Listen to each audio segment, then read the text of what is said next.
Bom dia, eu sou a professora Maria Leônia Chaves de Rezende, sou professora do DECIS e também coordenadora da especialização nos nativos, saberes, culturas e história dos povos indígenas. Bem, eu gostaria de iniciar essa mesa de encerramento agradecendo a toda a equipe do NEAD, em nome da professora Maria Emanuela dos Santos, nossa diretora do Núcleo de Ensino à Distância da UFSJ, e dizer que contar com o apoio de toda essa equipe, de fato, garantiu o êxito, do desenvolvimento desse trabalho.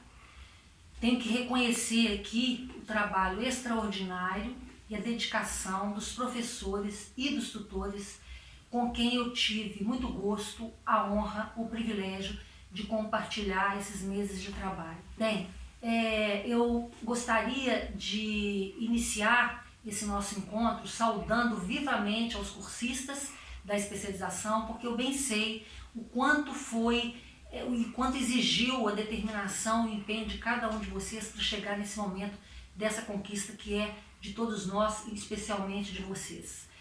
Essa mesa de encerramento, ela é composta pelos professores Carlos Benites, do Centro de Humanidades da Universidade Nova de Lisboa, e também da liderança e do professor Edson Caiapó, do Instituto Federal da Bahia.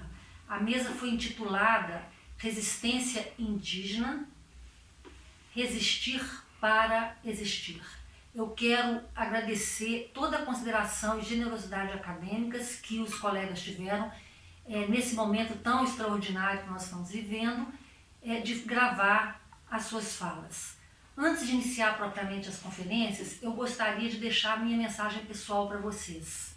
Caros cursistas, neste momento de encerramento, eu não me surpreendo com as notícias estampadas na imprensa e nas mídias sociais sobre a pandemia do coronavírus que se abate sobre o mundo. Para quem conhece o pensamento indígena, como vocês que fizeram a especialização, sabe bem que já vivemos um sobreaviso.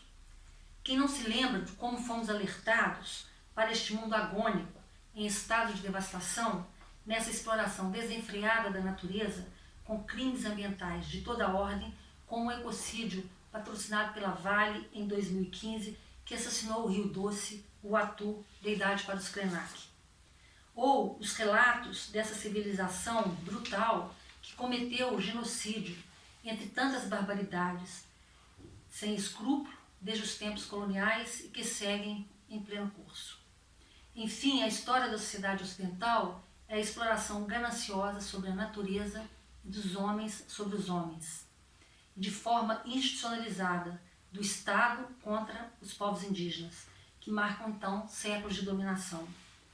Como muito bem lembra o pensador e a liderança Ailton Krenak, o Estado, essa entidade sobrenatural que se dá o direito de matar e de fazer viver, e quando mata não é crime.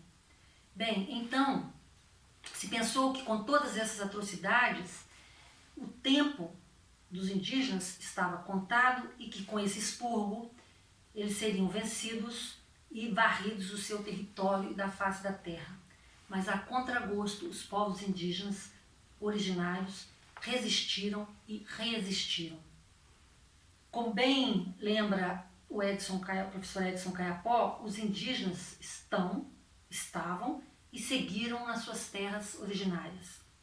Ailton Krenak lembra também que ao mesmo tempo que os indígenas foram uma parte da humanidade predestinada a desaparecer, foram também quem criaram os anticorpos para entender como habitar outros mundos. Ele faz uma provocação muito pertinente. Diz: quem sabe que sempre esteve com o dedo no gatilho para fazer os indígenas desaparecer, não acabe desaparecendo antes deles.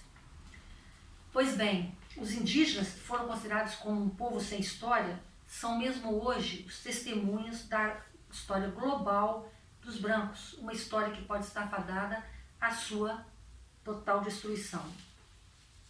Em nosso isolamento social, nós encaramos os nossos medos, a nossa vulnerabilidade, e também isso dimensionou bem a sobrevivência coletiva nossa que está ameaçada. Mas penso que nem tudo está perdido. sabemos que há uma saída para este caos. E este é o fato mais auspicioso do momento atual. Precisamos superar o modelo capitalista ocidental e tomar como referência o que está fora deste paradigma. A prosperidade de certas regiões, como por exemplo da Europa, foi construída com a transferência da riqueza do sul global, primeiro nas colônias, depois nas lógicas neocoloniais. Portanto, em trocas desiguais que produziram muito sofrimento e muita pobreza. Portanto, é preciso abrir-se para outras alternativas, e uma delas é particularmente a alternativa indígena, que recorre a concepções não ocidentais, tais como o bem viver, o sumac caçá em Quechua ou o sumac camanha em Aymara, que é uma maneira muito particular e ancestral de ser e estar no mundo.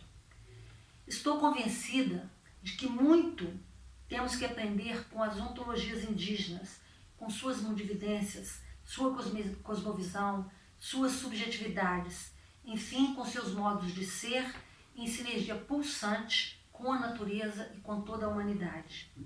Nunca na história da produção do conhecimento na era ocidental, a ideia destes saberes indígenas se tornou tão importante à imaginação de um futuro no mundo do século XXI. Bem, a Ameríndia, este continente pluriétnico e multicultural, conta com uma diversidade extraordinária de povos indígenas. Penso que aprender sobre e com os povos indígenas é fundamental para pensar de fato sobre o nosso futuro comum. O brasileiro precisa olhar para si mesmo e reconhecer-se no que pode e deve aprender com os povos indígenas de ontem e de hoje. Quem fez essa especialização, como vocês, teve a oportunidade de se aproximar desses mundos e sabe muito bem do que digo. Espero que este curso continue sendo o que se propôs, ao ser ao mesmo tempo uma convocatória e um instrumento para contribuir em uma profunda transformação de cada um de nós, em rede e em conexão, se estender em diálogo com toda a sociedade brasileira. Eu agora então convido vocês a assistir às conferências dos colegas. Muito obrigada.